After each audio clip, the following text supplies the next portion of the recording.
Welcome to another episode of the Bottom of the Stream Movie Show. My name is Adam. My name is Nick. Welcome back to another episode of the world famous Bottom of the Stream podcast. It is indeed. Welcome aboard. We are here as we are every Thursday to talk about a random movie somewhere at the bottom of the Netflix stream. We are indeed. Because we're looking for good ones, looking for hidden gems. That's what we do. We pick a random movie nobody's ever heard of, find out if it's any good, and let you know. Only this week, not so random. Not so random. Oh, I don't know. It's pretty random.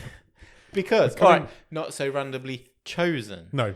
Because our randomizer had the week off. There are a certain number of wild cards in play every season. I have one, you have one, because we are the hosts. And then our Patreons have a wild card each as well. They do indeed. And so they pick the movie that week. Yeah. Whoever picks the best one of the season wins. Yeah. A prize. Yeah. And now it's your turn. This is my turn. I selected a movie called The Great Chinese Beans. I mean, look, if it's just on titles, the prize is yours. That's exactly what happened. As soon as I saw that movie and saw it was on Netflix, I was like, well, I don't even care what this movie's about. Yeah, 100%. This movie's everything. This movie's everything that I don't like about doing this show. It's an absolute shot in a comedy the dark. for a start, and it has no dub. So, warning now, it has no dub. It is an Arabic movie. It's Egyptian. It was made in Egypt. Yeah. It's very shouty, and the subtitles are not great. It's quite the assault on the senses, isn't it? Yeah, it's a like. Let's do the facts, and then we'll get into the movie itself. So, The Great Chinese Beans is 20 years old this year. It was released in 2004. It is not rated in any country. Wow. I love it. It is 1 hour and 45 minutes long, and it's currently rated at 6.4 out of 10 on IMDb. No way. 6.4. That's amazing. I love that. I love that because I can't. Who the hell am I to say that's wrong? No, exactly. I've never seen a movie like this in my life, so I have no idea. I have nothing to compare it to because I don't believe there's anything out there that's even similar. This movie stars a guy called Mohammed Hennedy. He plays Moya. This guy's pretty famous in Egypt. I believe so. Do you know what he does? Is he dub someone? So yeah, he is. This is what I famous? wanted to get. Yeah. He does the Egyptian dub for some pretty famous cartoon characters. Brilliant. He is the Egyptian voice of Timon in The Lion King. Oh, wow. He is the Egyptian voice of Mike Wachowski in Monsters, Inc. Nice. But possibly most exciting, he is and always has been the Egyptian voice of Homer Simpson. Wow. Which is crazy. Yeah. He was once described by the Wall Street Journal as Robert De Niro of the Middle East. Brilliant. Robert De Niro's never shown this range. No, absolutely not. Not in this movie. He's a very fascinating guy, this guy. He's been going... He makes this sort of movie. He's like an Egyptian Mr. Bean, I think. He makes this sort of fast comedy, and he's been doing it for a very long time now. He's in his 50s now, and he's still doing this sort of thing. I thought he was fast. Reading that he was the Egyptian Homer Simpson, like, in this little tiny B movie on Netflix. Blew my mind a little bit. This movie also stars... Here we go. Kamala Kampu Ne Adoya. She plays Lee. Yes. Nothing about her. Okay. Couldn't tell you anything about her. And also stars Mohammed Showman. He plays Momtaz. Okay. I figured they were the three biggest stars in it. This is Mohammed Hennedy's movie. Yeah, 100%. 100%. He's in every single scene. But written by two people, Hamid Abdallah and Sherif Arafa, and directed by Sherif Arafa, who also has done quite a lot of Egyptian movies in his time. Sure. He's been around. Do you want to know the gross worldwide box office of this movie? I would love to. Worldwide gross of $1.5 million. Nice. Do you want to know how many countries it was released in? Cinematically. Can I guess? In 2004. You can guess. You will be wrong. 14. No, less. 10. Less. 5. Less. 2. Less. 1. 1. Egypt. God damn it. It was released in Egypt and made $1.5 million. I thought he might have a slightly wider reach than just Egypt. No. It's never been released anywhere else in the world. That's why it's not rated anywhere else in the world. Netflix do rate every movie, and I'm sure Netflix have got a rating on it, but officially it doesn't have any sort of classification. Perfect. Anyway. Do you have a one-word review, Nick, of The Great Chinese Beans? Pyramidal of the road. Pyramidal of the road. I like that because of Egypt. This is going to be chaos to go through this. I have no idea. But it's a chaotic movie. We should probably start there. This is like insane, right? It's just full throttle. It's everyone shouts at each other. Yeah. Everyone talks over each other. Yeah. It's just full on. The subtitles chaos. can't keep up. No. Pretty much at any point. Correct. I couldn't keep up pretty much. I think I paused this more than I've ever paused any I'm not movie sure how a ever. dub would work. Feels like I don't think it would. if someone had watched this and gone, no, that's too much effort. I feel like that's exactly what's happened. The aspect ratio is insane. Yeah. I've never seen a movie. You know, you get your black bars top and bottom of a screen of Yeah. a movie, or you get them sometimes side by side. Yes. This one's got side by side and one across the bottom, Yeah. but the top's fine. It's like, I don't understand it. The movie's sponsored by Vodafone, Oh yeah, I forgot about which that. comes up at the beginning in 2004. Yeah. Remember, It's some kind of corporate video. I thought it was starting. it's And literally, I said on the wave, but as this movie starts, it kind of comes into focus. And I genuinely thought I was watching a cam. Someone had yeah. recorded it at the back of a cinema. It really did feel like it. It was very strange. It's a very strange And movie. the quality of the print just varies throughout the movie. Yeah, it has not been remastered at any point in its 20-year lifestyle. Nobody, like Nick just said, nobody talks to each other. Everybody shouts at each other. And it starts at the start. The shouting starts at the start and ends when the movie ends. Yeah. It's constant. When I picked a movie with no dub, I was like, it'll be fine. It's an action movie. There won't be any dialogue. Yeah. There's possibly more dialogue in this movie than we've ever seen ever. It's all dialogue all It's the time. all dialogue all the time. Very shouty. The subtitles are shit. So let's just get into it, shall we? Where Let's does do this it. movie start, Nick? I at first thought it was a haunted house because we hear the sounds of murder. Yeah, we do. But it turns out there is like a slasher flick on the TV Yes. and a man is asleep Yep. in his bed. This happens straight after a very long title sequence. Yes. Which is in Arabic and has not been translated.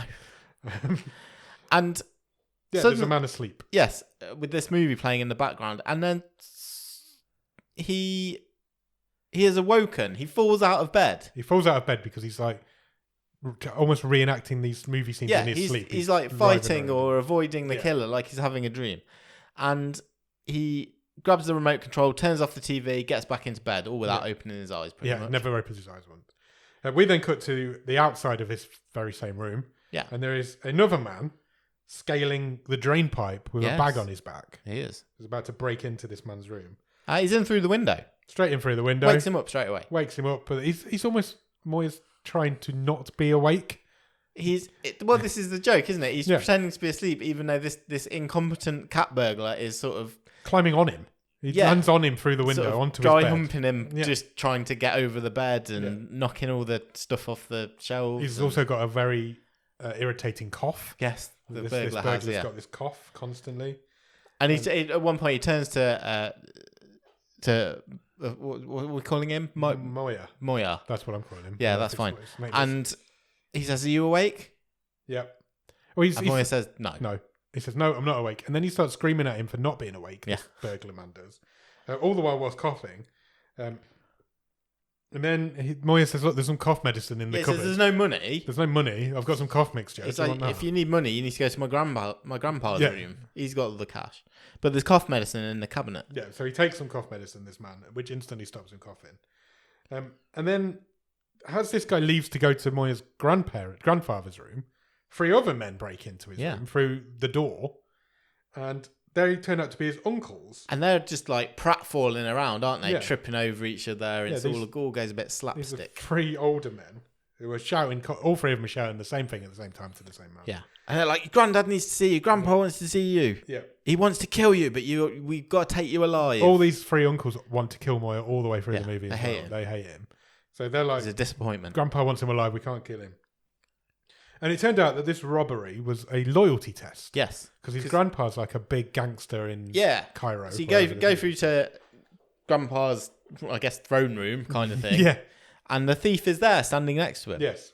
So the 3 uncles drag Moya in. And they tell him that he's failed the loyalty test Yes. because he didn't try to stop the thief. He didn't even attack him. In fact, he said, you need to go and see my granddad. He's got all the money. Yeah. So he basically sent him. And so the grandpa's shouting, the uncles are shouting, you've ruined the family reputation. And which is that, and we find out that Grandpa is known as the Dean of Criminals. Yeah. So that name is great. Yeah. The Dean of Criminals. But Moy doesn't want to be in the family business. No, the family business is criminality, and Moy does not. He has no interest in it. But they do have a mission for him. These people. They're ashamed of him. He wants to be a doctor. Yes. And that was the joke. They're like, "Oh, that's a shameful career." So they want him to go on this mission because only somebody in the family can do this. Yeah. And so he needs to be that person. So he needs to go and meet a rival mob boss. Yes. Who is their only competitor? I got the impression. Yeah, definitely. I think, certainly Grandpa's biggest rival. Yeah. So they give him instructions on where he's got to go. I mean, there's jokes all the way through this, but there's so many that you can't pick them all up. But there's jokes about him driving there, but he doesn't have a car. There's all sorts of going on. It's kind of so as he's being told what his task is, we cut to him doing the task and failing it. Yes, because they say, oh, you have to stop at this marker post on the motorway, and he stops at the wrong one. And then they say, oh, we forgot to tell you about the pit in the middle of the desert, so he falls in that. Yeah, and then it's basically he's going to make a drop. Yeah, he's going to do a handover, isn't he? So he's dropping off drugs. He's dropping to off pick up money. weeds to pick up money. But they say, as soon as you meet our rival mob boss, your uncles are going to open fire. Yeah, and you're going to take both cases. You need to take both cases and run as fast as you can. Get back to the car and get out of there. What we haven't mentioned is they also give him a muscle suit to wear, and some. He's got to look hard because he needs to look tough, and he's also got some shoes that make him taller because he's quite short. Yeah. When we say muscle suit. Yeah, it's like over the top, sort of like when SpongeBob hulks up. Yeah, or like Fat Bastard when he does it. Yeah, it's like that sort of thing. But they tend to walk like the Hulk at one point, so to make him look tough, and he just looks like an idiot because he wears the same T-shirt over the top and it doesn't fit, and it's just crazy. When he was walking through the desert with that muscle suit on, I was like, that's a good joke. Yeah, that is a good joke. Funny. Grandpa also gives Moy his dad's gun. As like a gift to going on his first mission, but this is the gun that killed his dad. Yes, because it once backfired and shot himself. It ricocheted off something and killed his dad. Yeah, but this won't happen again. And as Grandpa says, this won't happen again. He accidentally shoots one of the uncles in the leg. Yeah, in the leg. So then he goes off to do the job. That made me laugh as well because everyone just no-sold it. Yeah, completely. So then he goes off to do the job, which we've already seen him do, but then he does it. We see this. That was like as they were talking him through it, but now this is the actual job. Yes. And the same thing happens again. He instantly falls in the pit, etc. He meets the rival mob boss, and because they told him to look hard. He literally starts doing poses. Yeah, he muscle poses for them all in his muscle suit, and they all introduce themselves. And they have a code phrase, which is obviously the line of if you know the song, that's the joke. So I presume a popular song. Presumably. So the mob boss says the first line of it, and Moya has to respond. Yeah. But then he can't stop singing. Yeah, he gets taken away with the music. Starts having a bit of a sing to himself. And they're like, "Are you finished?" Yeah. It's like, "No, just a bit more." So this goes on for a little while, and then it eventually ends up with Moy taking both bags and runs. Yeah. As the shooting start, he earlier dropped the uncles off where they needed to be. He runs back to the car with both bags. Gets in the car, drives off. He just panics. He panics. He's supposed to pick the uncles up. Yeah. But he doesn't stop the car. He's just driving in circles around donuts around them. And he panics so much that he eventually just drives up and leaves them. Oh, somehow both the cases fall out. Yeah, and he also drops both cases out of the car. So he leaves both the uncles and both the bags and just drives off. When he gets home... The three uncles are already there. They're already there with the two bags. So they've managed to get away somehow. And they attack him. They start beating him. They didn't have the bags. No, they didn't have the bags. No, you're right. They didn't have the bags. He'd lost the bags. So they start attacking him. They start beating him up. Because they've all been beaten up. They're all like comedy bruises. And they've lost their money. And they've lost their drugs and their money. He tells his grandpa, he admits to his grandpa, look, he lies to start with, but then he admits, I did drop both bags. And they tell him death is too good for him. Yeah. So instead of dying, he has to go to his mother. Yeah, Grandpa's like, do you remember your mother? He hasn't seen his mother for a long time. And then we get a flashback to his mother singing in a nightclub somewhere. Yeah. 20 years ago. When he was a kid. But it's just Moya in shorts and a t-shirt. Yeah, it's the same guy pretending to be a kid. And whilst the mum's singing, he's kind of playing with a rope. He's got so carried away by the song. Yeah. He's almost pole dancing on a rope. Yeah, he's hoisting up and down a rope, which obviously holds up the chandelier directly above his mother. Which he drops on her head. Yeah. And I presumably never saw her again. That was the implication. I think so. So he goes off to pack. He doesn't want to go to his mum, but he does. And when he get there, she's very happy to see him. Yeah. See in inverted commas, because his mother is pretty much blind. She's got the biggest, thickest comedy glasses on I've ever seen. And she's doing all those jokes. She looks like one of the ladies from who used to sit in the club in Phoenix Nights. She does. Do you remember Margarita Prakatan?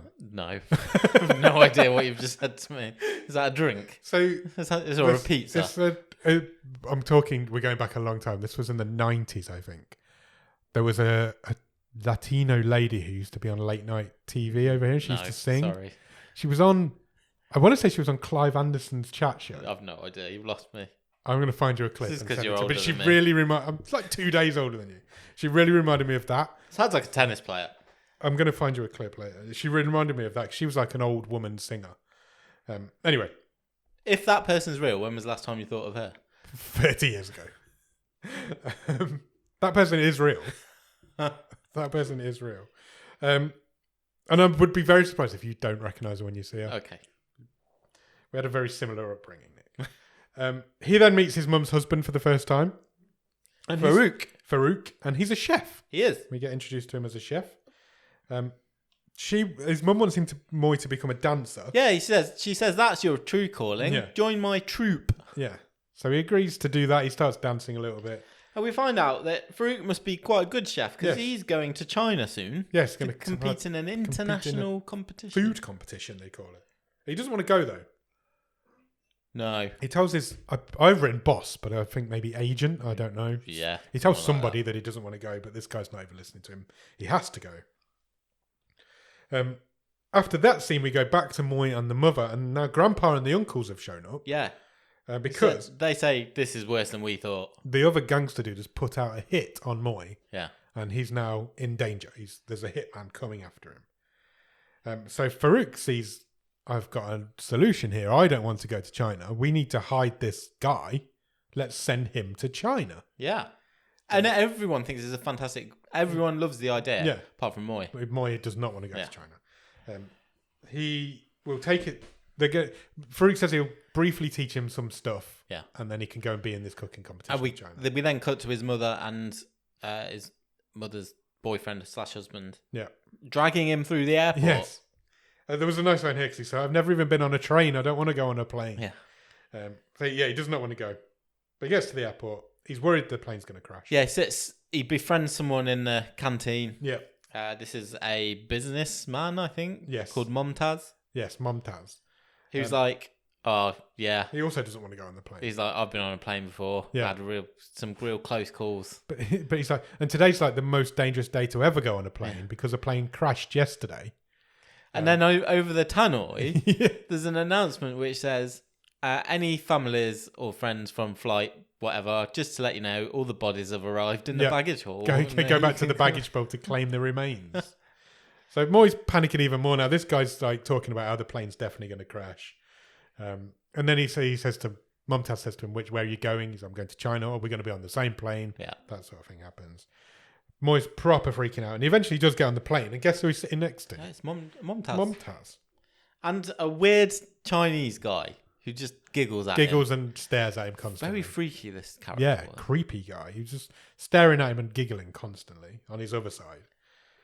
And then we cut away to just a shot of the plane. Yeah, a plane. And then we cut back. And again, this made me smile. Because Moy is just sitting there with his life jacket on. Yeah. Uninflated life jacket just around his neck. Just because he's so panicked. So he's like, okay, I'm going to go to the bathroom. And he's been given a note from Farouk. Yeah. That basically it says Farouk told him to give it to the first Chinese officer that he sees, and they'll sort him out from there. Was it Farouk or was it his grandpa? I think it was Farouk. He gave the note. I can't remember. I can't remember. Somebody gave him a note anyway. Yeah. It doesn't matter. When he accidentally leaves it on the chair, maybe it was grandpa for what happened. Yeah. As he goes to the bathroom, he leaves it on the chair, and Momtaz steals it. Yeah, because I think they'd mentioned when they were sat together earlier, he said, "Oh, I've got this pass basically, which is going to make it easy for me to stay in China or be in China." But Mumtaz doesn't read it. He just picks it up and puts it in pockets his pocket. Meanwhile, Moy's in the toilet, and he doesn't really understand how to use a plain toilet. And are they massively different than normal toilets? I don't think so. Through a comedic turn of events, he ends up getting sucked into the toilet. So he flushes it whilst he's still on it. Apparently creating like a vacuum. Yeah. So his body had sealed the toilet. Yeah. And so he's wedged ass first into the toilet. So he starts screaming for help. The pilot comes in, or the air steward, or whoever. So does Mumtaz. And the grinning man's just laughing at him. They're all just stood there watching him. Like, they're not the only 3 people on the plane, but they may as well be. And I don't know if there's a subtitle issue here or what, but the 2 options the pilot gave to him were, you can stay there until we land, because the pressure will then go down and you'll be fine, or we can cut to your hips. Yeah. It did say cut to your hips. Yeah. And he obviously doesn't want his hips cut. No, who does? So he decides he's going to sit on this toilet constantly. And the pilot says, don't worry, it's only 5.5 hours. 5.5 hours, yeah. Cut to plane landing. Everybody's leaving the plane. Moy gets carried off the plane. On a throne. On the throne. On the toilet still. By 2 guys in masks. Meanwhile, Mumtaz has got off the plane and has done what Moy said about this piece of paper. Show it to the first Chinese officer that you see. Yeah. Which results in him getting arrested. They do. He's hauled to the ground by about 5 of them and taken off. Yeah. Because I think the paper says that I am carrying drugs or something. Yeah, something along those. So somebody was setting him up. Yeah, this was the family's plan to get rid of Moy once and for all. Okay. It was all very you got to remember, this was so confusing because we're just going through this as if it's a normal film. Yeah. But it isn't. It's like screaming constantly. There's all sorts of stuff going on. It's like a assault on the senses. Meanwhile, a lady called Lee is waiting at the airport for Moy. Yeah. Who had arranged her? The guest Farouk had arranged her. Yeah. Because she had his full name. She didn't have Farouk's name. That's true. Yeah. So, and she's going to take him to the hotel, show him around China. She's basically going to be his guide. She's his fixer. She's his fixer. She's his translator. She's going to be his guide. Yeah. As they're sitting in the taxi. Before he comes out eventually to meet her, and he's all like bent double. Yeah, because he's been sitting on the 6 toilet hours wedged in a Kazi. Yeah. So they get into this taxi, but he tries to stand up straight because he instantly falls in love with her. Yeah, he does. Like, she's a very beautiful lady. But yeah, he does, and he is quite a short guy, and she's quite a tall lady. And as they're sitting in the taxi together, he says to her, he's kind of admiring her, but he then says, "Is anything fake?" He points at her and he's like implying her boobs or her lips. Right, okay. I think I missed that. Yeah, he's like, "Is anything fake?" And she doesn't take exception to it, but she's a bit puzzled by it. Also, the taxi driver keeps getting angry phone calls on his mobile phone. Oh yeah, forgot about that as well. And as he gets so angry that he throws the phone out the window. Yeah. And then 2 minutes later, another phone will ring and he'll take it out of the same pocket. And he throws that out the window. I think he threw 3 phones out the window. So Moy's just babbling to Lee, and she's telling him that he's got a hotel suite that she'll take him there, and she loves Egyptian culture. She studies Egyptian antiques. Yeah. And he has got a sweet hotel room. They arrive at the hotel. Sweet hotel room. Yeah. Or a hotel room suite. She gives him a sweet hotel suite. Oh. Sugar for my honey. Yes. I'm full of the old school references today. Was that Margarita? No, I don't think it was. Margarita Prakatan. I'm going to get you some videos later. If anybody else remembers this person, let me know. She gives him a gift. She's got like this Egyptian statue that she gives him as a gift. Then she starts measuring him up. Yes. She's like getting his waist length and his inside leg measurements. And she keeps saying his name over and over again. And that's what makes him fall in love with her a little bit. Because she uses his name and he finds that really sexy. He likes that. Yeah. It's just a woman who talks to him. Yeah. That's what he finds attractive. Cut to a very random scene of a couple of English fellas. It was confusing to suddenly hear English being spoken. This kind of took me out of the movie. Yeah. It felt very spliced in, this bit. It really did. It didn't match. No. It didn't match anything. These people never show up again either. They're only in this one scene. It's another mob. It's another mob, yeah. They're either English or speaking English. I couldn't quite make out. It wasn't an English person. They were just speaking. So they start speaking English. The subtitles suddenly switch to Arabic. Yeah. And it's all like really confusing.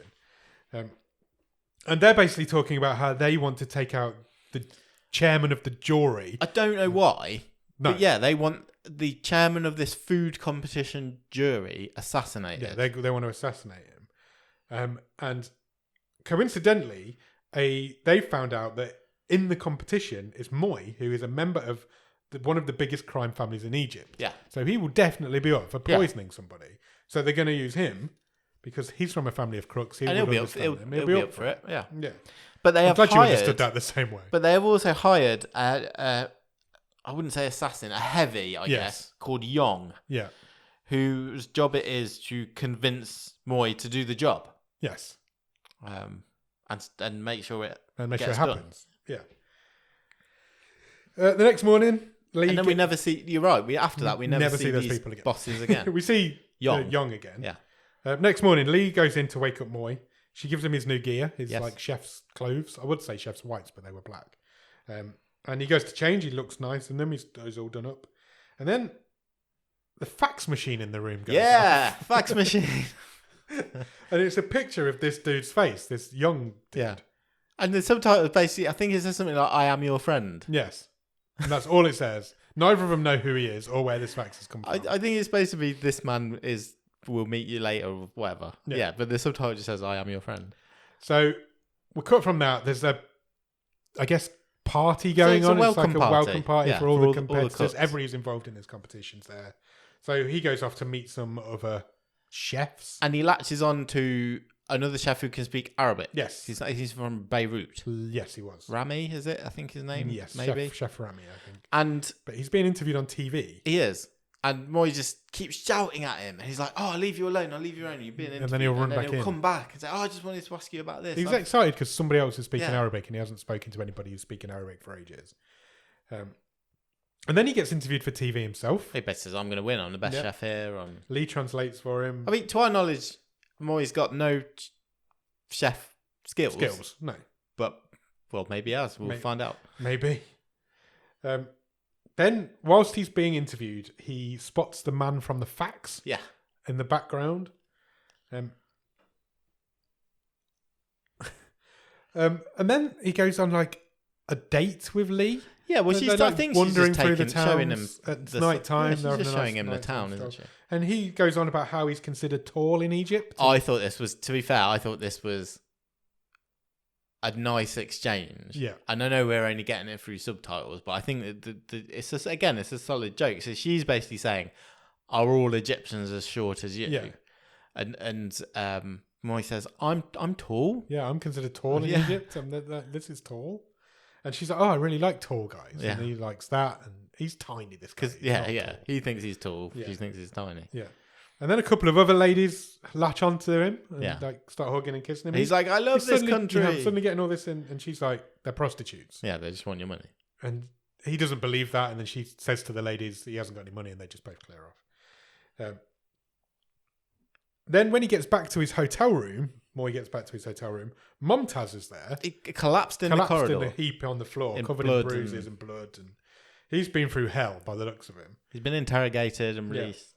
Yeah. Not sure how he's made it into the hotel. So they have a bit of a banter between them because Moy's like, "Oh, I'll speak to you in the morning. I'm going to bed." And Mumtaz is like, "You can't leave me out here. This is your fault. Yeah, you can't leave me out here in the corridor. At least let me sleep on your couch." And Moy's like, "I was going to let you in anyway. I'm just joking." So he not only lets him in on sleep on the couch, he lets him share his bed. Yeah. The two of them get into bed together. It's a bit Morecambe and Wise. Yeah, it really is. He gets a call from Lee. They're like, Lee seems to be into him. She's calling him at midnight. They're having lovey-dovey chats. Yeah. Yeah. This is what he would like to think. Then, as I say, Mumtaz and Moy go to bed together. He's got a very serious issue with snoring. Yes. Mumtaz. He's very loud. Next morning, they need to go food shopping to get the ingredients they need for the food competition. Yes. He has no idea about anything he needs to buy, so he follows another chef around. It's Remy again. Yeah, and he just buys the same stuff that Remy's buying. And Remy's over his shoulder, like, "What are you cooking the same as me? What are you doing?" Yeah. And then he sees an eggplant or an aubergine, whatever you want to call it, and he thinks that's funny, so he buys a couple of them. And then he gets attacked from behind. So this young, what's his name? Young comes up behind him, puts a coat over his head, and kidnaps him in his shopping trolley. Yes, wheels him away in his shopping trolley, and it's revealed that they're not kidnapping him. They think he's a respected killer. They do, yeah. And they're now his team. He's got a team of killers. It says, we're bounty hunters. We're at your service. There's like loads of these guys. There's like a team of people. It's like when Darth Vader's lining them up on the Star Destroyer. And they tell him his mission is like, you've got to poison the chairman of the jury. What's the plan? Yeah. Bear in mind, he has no clue what's going on. But he does reluctantly agree to do this. I think just to stop them talking. Yeah, I think so. He calls his grandpa to find out what the hell's going on. But his grandpa can't really talk because he's having his own problems. He's in the middle of a gunfight. He's in the middle of a gunfight. The two mobs are in a shootout. Then he's allowed back to his hotel room. And when he gets back to his hotel room, there's an old woman there who doesn't talk. Who's Young has put on to make sure the job gets done. She's basically there to watch him and make sure the job gets done, but not talk. But she communicates by holding up pieces of paper, like Love Actually. Yeah. It's really weird. She's like a... So this old lady attacks him. Yeah, she's like a double hard grandma. Yeah, she is. So they start fighting. And as they're fighting, Mumtaz comes into the room, gets the wrong end of the stick. Yeah, he's like, save some for me. Yeah. But then he accidentally gets knocked out by a flying elbow. And then suddenly we're at the competition. We cut away from all of that, and the cooking competition starts. There's quite a crowd. Yeah, the little old lady, badass lady's in the crowd. Yeah, sort of, I've got my eye on you. Constantly watching him. Mumtaz is in the crowd. Yeah, with a sort of just drinking liquor. Yeah, he's just drinking constantly. Obviously, Lee's there. Yeah, and they start cooking. All these chefs are there. They start cooking. Moy starts cooking. He's got a sachet of poison, which Young or whoever's given him to him, and he's got to put that in the food. Yeah, which he does. He drops it into like a tomato sauce type thing that he has. Well, yes, he drops something in. Yes, because he has a plan. He does, which isn't revealed to us at this point, but does get revealed to us afterwards. Just after he puts what we think is poison into the food, Remy decides he wants to try Moy's cooking. He's like, let me have a taste. I want to see what you're cooking. It smells good. Is it good? Let me taste it. And Moy doesn't want him to taste his cooking because he knows it's poisoned, but he allows him to. And then we get to the jury part of the competition. So what they do is basically stand in front of each member of the jury and they all have a fork full of food each. Yeah, they walk the dish along the jury's table. Just as Remy is doing his version of this, his stomach starts playing up. Yeah. And he does get to the end, but then he runs off and has to use the facilities. Yes. Shall we say. And then Moy hands out his cooking to all of the jury members, and it is revealed that he has managed to get through to the final. Unfortunately, though, the jury have all taken ill. Yes, they have. All of them. So he finds out he's in the final. It's announced that he's got to the final, and then instantly he grabs Lee and they run away.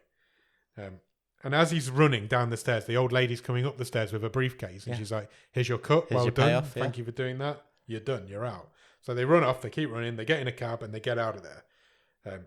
And it is now revealed that Moy has switched the poison with Mumtaz's diarrhea medication. Yeah. Which I think gives him diarrhea. Yeah. Makes everyone cramp up and shit. Yeah. I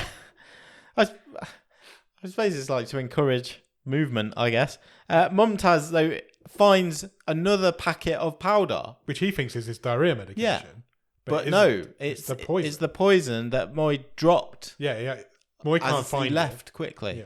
So Mumtaz takes that to cure his diarrhea and ends up poisoning himself. Yeah. Moy says to Lee, "I've done this switcheroo, but I can't find the poison." Lee tells me he's a hero. She does. Yeah, she calls him a hero. You can't believe that's so clever. What you've done? You thought of a way out. I think she says we've got 2 weeks. 2 weeks before the final. Exactly that. Just lay low. Yeah, let's go away and lay low somewhere. And we've got all this money as well. Open the briefcase. Let's have a look at the money. So he opens the briefcase. Unfortunately, he's been duped. It's full of blank paper. It's full of blank pieces of white paper.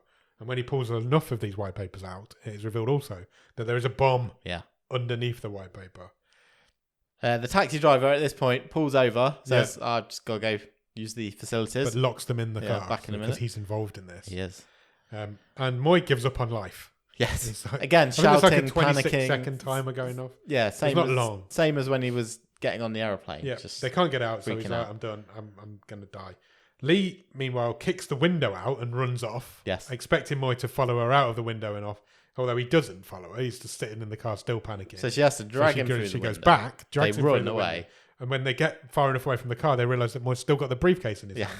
That was a funny gag. That was quite a funny gag. So Lee throws the briefcase behind them, and all of a sudden there is a huge explosion, and they go flying through the air. And when I say flying through the air, literal flying through the air. They're flying, and we'll see this again later. They're on. It's Crouching Tiger, Hidden Dragon style. The wushu sort of flying on. Through the air, like it's an exaggerated explosion in the air. Cut back to Montaz. Montaz has survived his accidental poisoning. If I'm reading this correctly, because of all the wine that he drank has soaked up the poison. Yes, the doctor is saying it's just because he was so drunk, all the booze has helped counteract the poison. Yes. Cut back to Lee and Moy. Moy tells Lee that he loves her at this point. And she's like, oh, thanks. Right, what should we do? Let's go and stay with my family. Yeah. So out in the country, no one will... How are we only this far through this film? Jesus. We were about to meet a load of new characters. This time last week, we'd finished talking. This is like... The new film starts now with 35 minutes left of it. Act 2. Or Act 3 or 4 or 5 or whatever it is. So he goes and meets Lee's family. So it's Lee's mum, dad and grandpa live together in this small town in the middle of China somewhere. Yeah. Instantly insults his mum, Lee's mum.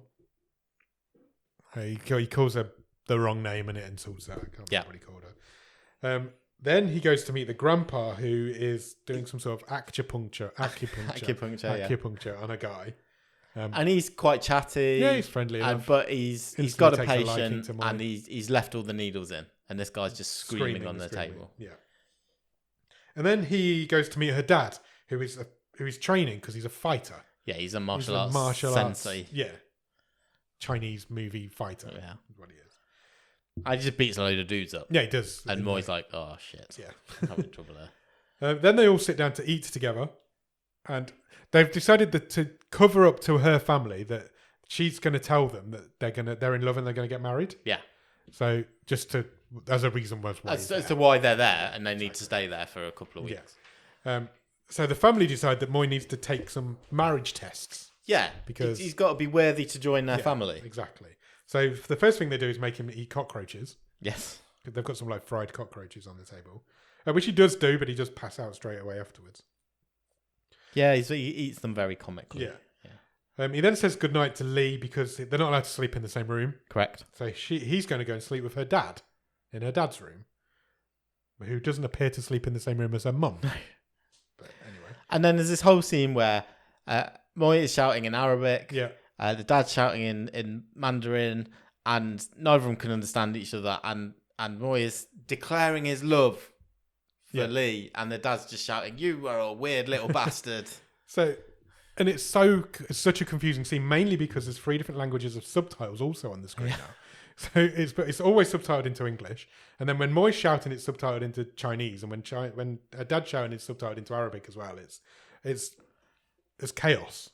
And it's absolute chaos on the screen. And there's this whole scene. Meanwhile, back at wherever we are, Mumtaz gets beat up again, and because Jupe and his guy Yong, he's looking for Moy. Yep. So they beat up Mumtaz to try and find Moy. Moy then does some fighting training with Lee's dad. Yes. Including like backwards jumping up mountains, like in Crouching Tiger, Hidden Dragon, that sort of thing. He also then helps Grandad operate on a dude. Well, it's just this was like a comedy sketch on its own. So he goes to talk to Grandad again, who's doing acupuncture. Yeah. And then as they're having more than acupuncture. Well, no, that's what I'm saying. As they're having this conversation, he brings out a slowly escalating series of tools. Yeah. Which start with a needle and then end up with basically a circular saw. A circular saw. And blood splashes everywhere, and then the guy on the table sort of stops screaming and says, "Well, thanks, I'm all right now." Yeah. Grandpa reveals to him that you have failed so far all of the tests. Yeah. However, Grandpa does approve of this marriage. He likes Moi. He's impressed with him. But he does now have to go and fight a sumo wrestler. Yes, he will be. We're in Japan all of a sudden. His final test will be tomorrow. I feel like this is Egyptians not knowing the difference between Chinese and Japan. And Lee sort of says to him, you don't have to win. Yeah, just have to fight him. Take part. Yeah, show honor. However, what he's being told by everybody else is that he has to slam this guy. Yeah. He has to pick him up above his head, spin him round a few times, and slam him to the mat. Which happens to him. He gets chucked around by the sumo wrestler. Absolutely. And then Grandpa turns into like someone from Mortal Kombat. Yeah, gives him like some sort of superpower. His hands glow. Yeah, he casts a spell almost. His hands glow like blue, and he shoots a spell at Moi. Yeah, who then gets super strength. Yeah, he picks this sumo wrestler guy up with ease, spins him over his head, and slops him to the floor. And we cut to Moi, and he's in bed. He's groaning. He's beat up, and oh god. And Lee sings him a romantic song, and this is the best thing that's ever happened to him. Yeah, absolutely, it is. She also reveals that you have passed the test just by facing him. You didn't even have to slam him, just by facing him. And she says, "I know you had some help from my granddad." Yeah. So she sings a song in Egyptian for him, and then he sings one back in Chinese for her. And then the bad guy, Young, shows up. He's got a blow dart. Is that what they're called? Yes. That's the second time this season we've seen somebody with a blow dart. This is true. Recently as well. And Lee manages to save him. She holds up a cushion to stop him being blow darted. That doesn't sound right. Is that what they're called? I'd have said blow dart. Would you? Yeah. I would as well, but it doesn't sound right as I'm saying it. And then her dad comes in and saves the day. He starts fighting. They have like a martial arts movie style fight. Young's on top though. Yep. Young's winning the fight, and Lee has a stick, like a fighting stick. Yeah. But she won't throw it to her father to help him until he promises he will help Moi. Yes. And she's like not helping in the slightest. Yeah. And he agrees. And he eventually wins the fight. And Young is run off. Yeah. Moi, meanwhile, writes a letter to his... Well, I've writes a letter, but it was actually a text message. Yeah, so, a really long text message to his grandpa. And he says he loves China. Yeah, he loves China. It's very different from Egypt. He's also fallen in love with Lee. And this is all over a montage of sort of library footage of China, as in like dancing and festivals, plus also a montage of Moi training. Yes. This is all happening in 2 weeks. Yep. We then get very soon ready for the final because Moi goes food shopping. Yeah, alone this time. Needs his ingredients again. And all he buys is a couple of cans of beans. Yeah, he says, I recognise these. We have this type in Egypt. Yes. So he's going to cook some beans. The great Chinese beans, perhaps. There's a new jury been selected for the final because the old jury were all given diarrhea and still have it 2 weeks later, apparently. And then Moi turns up to the competition in disguise. He does. And late. Very late. Yeah. But in disguise as like an old Chinese man. Yes. Turns up, gets to his podium, takes off his disguise. He's like, "Ha, it's me." Yeah, he does bump into Young on the way, doesn't he? And Young doesn't recognise him. And he starts cooking his beans. Meanwhile, Young spots him again and tries to blow dart him again. He does. But Lee knocks him out. He does that Mr. Bean sort of, he ducks, doesn't he? Yeah, and the first blow dart misses him. And then Young's about to shoot the second blow dart and he ends up sucking it. Yeah. Because Lee cracks him on the head. Yeah. Moi just carries on. Cooks his beans. Serves his beans to the jury at the end of the competition and goes on to win the competition. Yeah, they love the beans. They love the beans.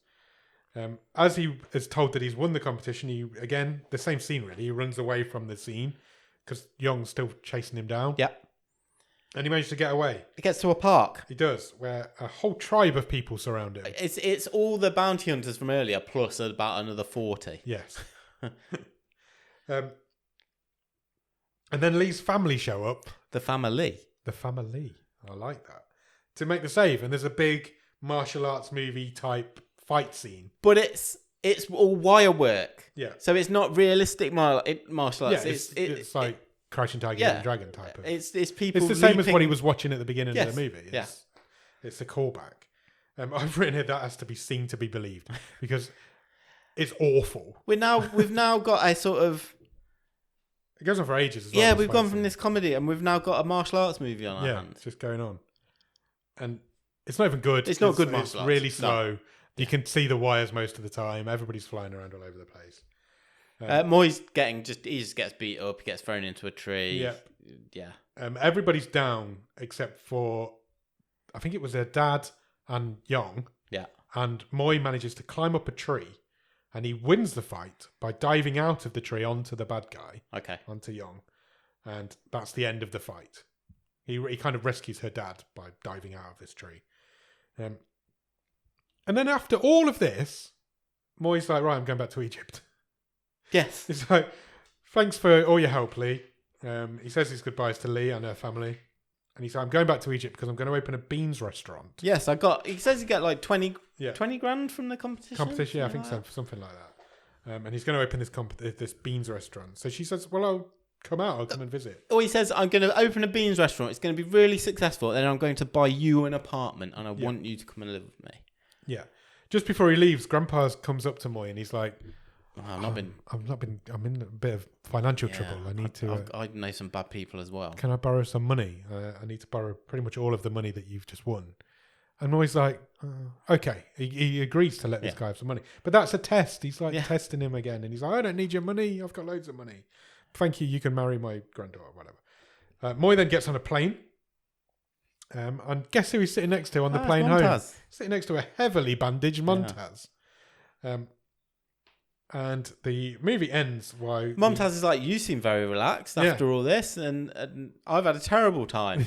And Moy's like, oh yeah, I'm on cloud 9. I've won the money. Fallen in love. Met some lovely people. Love China. I can't believe I was ever worried about such a thing as getting on a plane. And then an announcement comes over the tannoy on the plane saying we've lost an engine and we need to make an emergency landing. Yeah.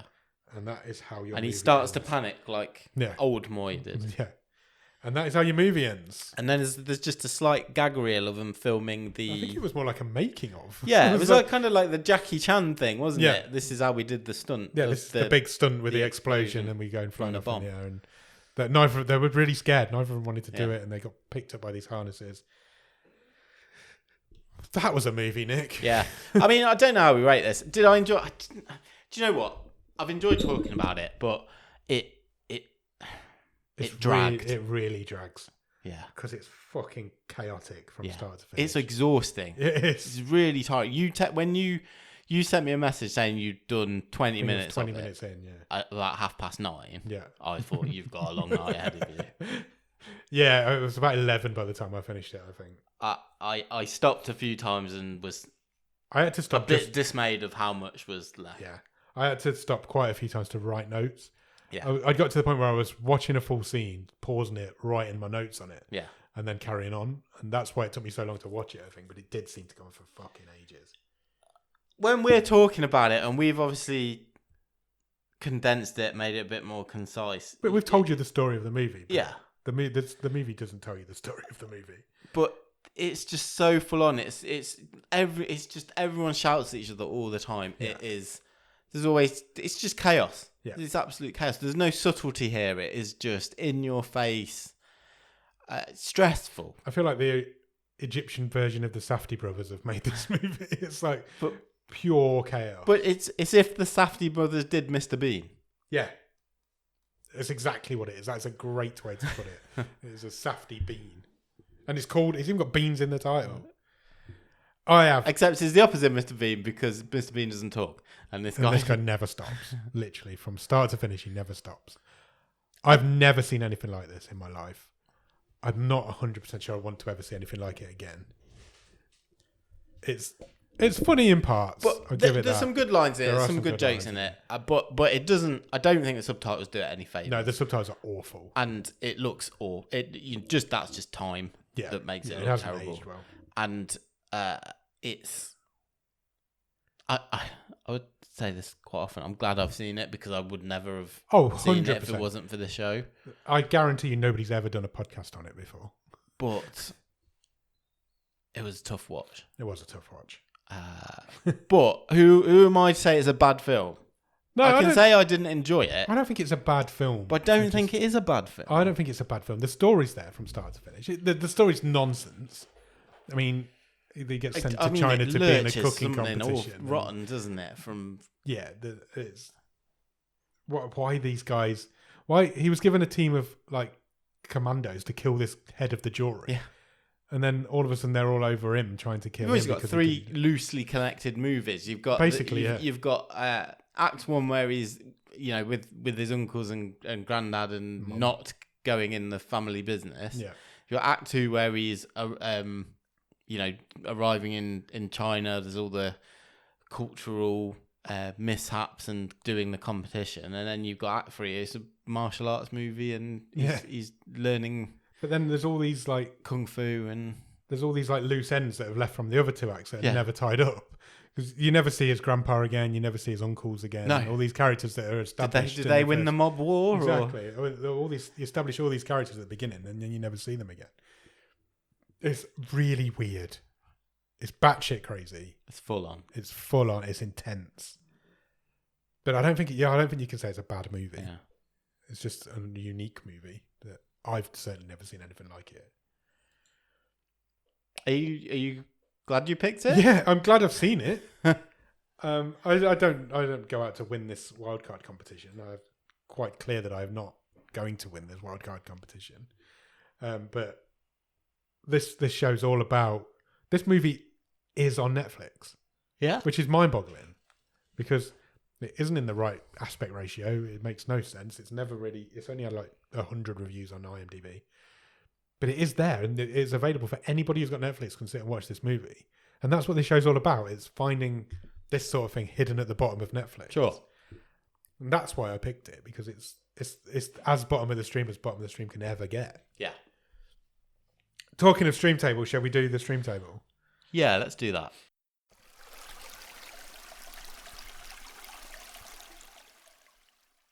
You want me to read the whole thing? Can I ask a question first? Yes. Because I've gone completely blank. Go on.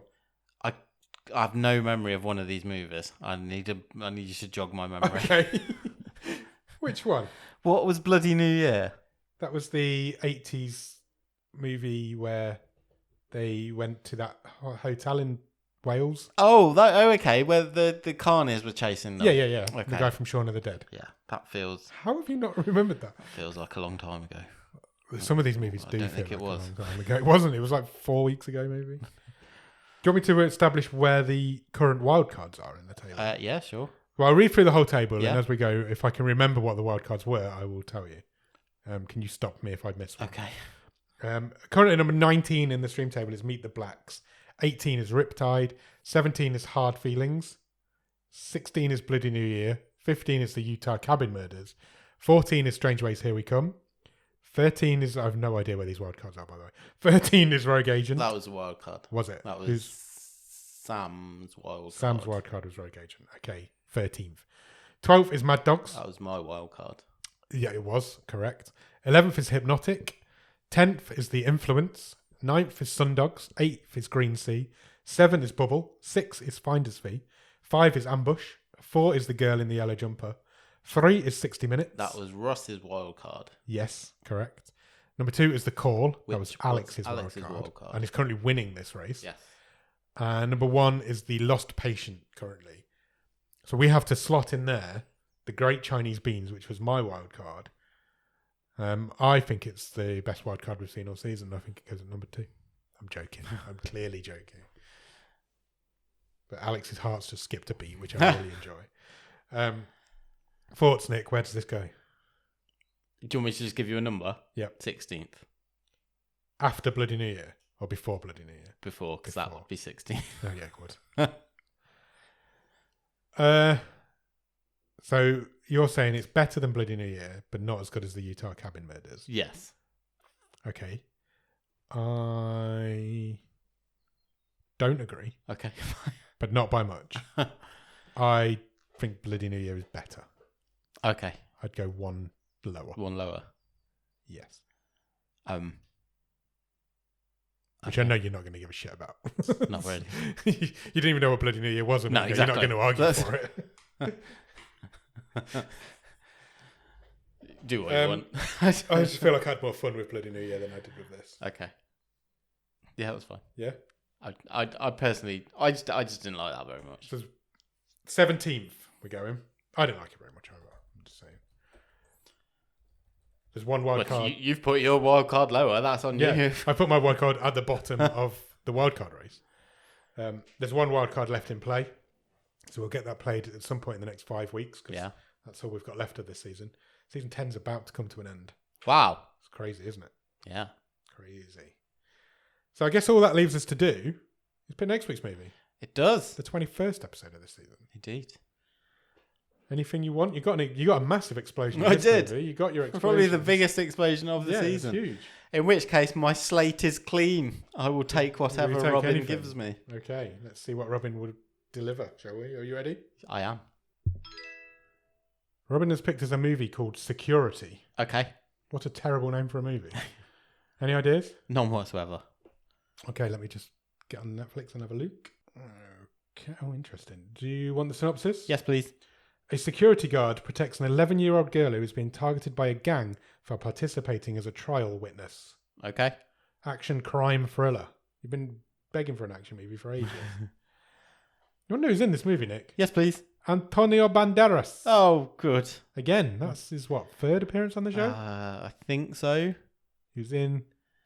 Oh, why have I started that? I can see the poster. Acts of Violence. Acts of Vengeance. Acts of Vengeance. And was the Killer Dog movie? Bullet Train. No. Bullet. I don't know. Bullet Dog. Bullet Dog. What was it called? Bullet. The dog Time? that wouldn't die. Hench Dog called Bullet. Also in this movie is Ben Kingsley. Oh, okay. He's also been on this show. Yeah, I say Ben Kingsley was in Robot Overlords, which was one of the most disappointing movies. I held out high hopes and it was awful. Okay. Big cast though in this one. I'm intrigued. What I should point out as well for people who watch along with these movies is to be very careful, as there are 2 movies called Security on Netflix. One is this one and one is a Netflix original. So stay away from the Netflix original and watch this one. So wouldn't it be embarrassing if me and you turned up to record this and we'd watched a different movie? That would be... It'd be hard. Quite funny. So yeah, go out and watch Security with Antonio Banderas and Ben Kingsley. If they're not in it, you're watching the wrong one. Yeah. Because I imagine one of them's in every scene. After you've done that, no, I've not even started. What have I done after you've done that for? We'll go out and watch Security. And in the meantime, check us out on Instagram and Letterboxd at BOTS_podcast. If you want to drop us an email, our email address is bottomofthestream@gmail.com and our website is bottomofthestream.com. On our website, you will find every episode we've ever recorded, loads of other cool stuff, all of the stream tables, and you can even get some merch if you want to buy a Bottom of the Stream. Beans. Bottom of the beans. Bottom of the beans. After you've done that, head over to Patreon, patreon.com/bottom of the stream. For £5 of your English pounds every month, you will get early access to episodes. You will get bonus episodes. You will get an exclusive access into an exclusive area of Discord, and you will get a wild card, which means you can do what I've just done and try and win the wild card race. If you pick the best movie, you'll win a prize. If you're really quick, you might even get in on this season. There's only 4 left to go. You might. But you might be if you're quick. And after you've done all of that, head over to Discord. The Discord is a wonderful group full of wonderful people who will talk to you about anything. We play games, we do watch-alongs, we have all sorts of fun in there.